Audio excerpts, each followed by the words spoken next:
Saya sudah mengupload video beberapa kali ke dalam channel saya, dan setelah saya observasi, ternyata tetap saja channel saya itu sepi ya, dan tidak ada penonton. Kemudian saya juga melakukan banyak riset di channel-channel lain yang memiliki kredibilitas untuk menjelaskan keadaan atau fase ini.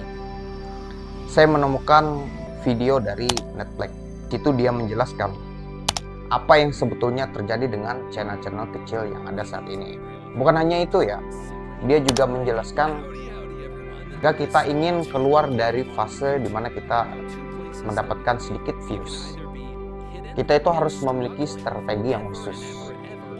Jadi ada formula untuk bisa keluar dari zona ini. Dari satu riset yang saya dapatkan ini, ada satu hal yang sudah dijelaskan oleh Netblack ini yang menurut saya cukup mengejutkan, karena ada perlakuan yang berbeda antara channel besar dan channel kecil. Nah, yang lebih mendapatkan rekomendasi adalah channel yang memiliki subscriber yang cukup banyak ya. Salah satunya adalah proses pemrosesan video yang lebih lambat. Ini terjadi karena YouTube memprioritaskan video dari channel besar. Artinya, saat kita upload video, butuh waktu yang lebih lama sebelum bisa tampil dalam kualitas terbaiknya. Bahkan bukan cuma itu, algoritma lebih percaya dengan channel besar. Video dari kreator besar langsung punya penonton setia. Sedangkan kita harus di titik di mana kita harus berjuang untuk meyakinkan YouTube kalau video kita itu layak untuk direkomendasikan. Started to become very clear to me. Number one is that small channels have different rules. They don't perform the same as larger channels. And in fact, I'm going to give you some examples of how the rules are different for smaller channels. On this channel that you're watching right now, when I upload a 4K video, a high-resolution video, which all of my videos are, it takes about 2 minutes for that video to process before it is essentially ready to publish right then. Now contrast that with a client's channel that is significantly smaller. When we upload a video to that channel, same thing, 4K resolution, similar length of video, it takes at least an hour to 2 hours to process. Another example, and this comes from multiple client's channel. I have seen the behavior over and over again of publishing a video, having a spike, and then a flat line, meaning that the algorithm decides to test that video and then stop giving impressions to that video for a period. And sometimes that pattern will repeat. You'll have a test period, a flat, and then another test period, and then another flat. And I could go on and on with how the rules are different for smaller channels. And in fact, I am going to give more examples throughout this video. The important thing here is we are not. Jadi itu adalah apa yang dijelaskan oleh Netblack dalam videonya.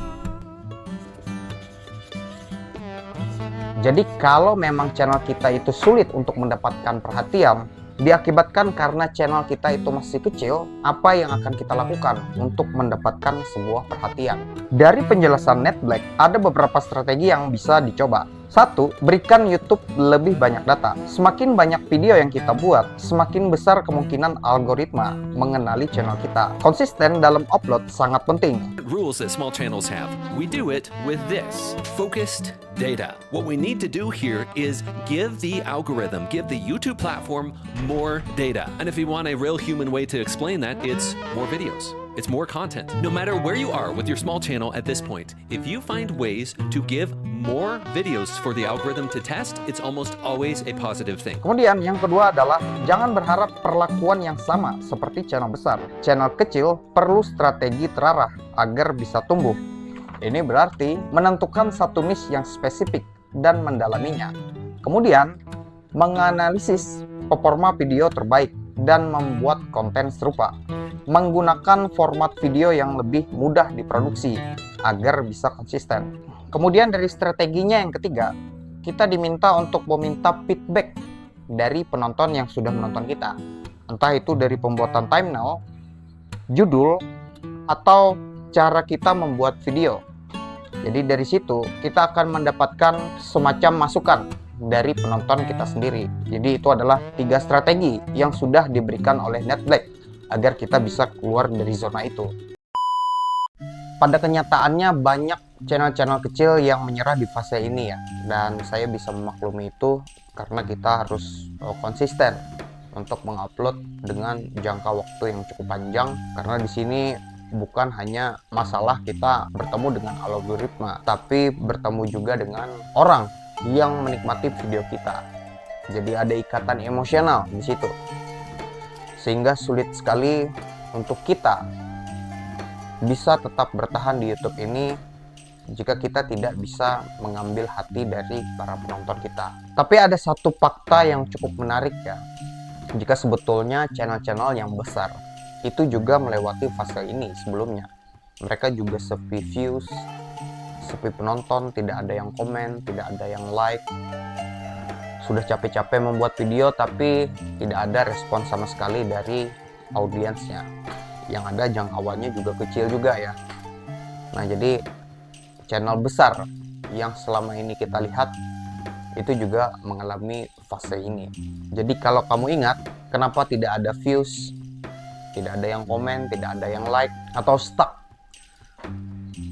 ini sebetulnya cuma sementara gitu, sampai betul-betul data yang diinginkan oleh YouTube itu berhasil terkumpulkan dan dia berusaha untuk mencari penonton yang betul-betul cocok untuk kita.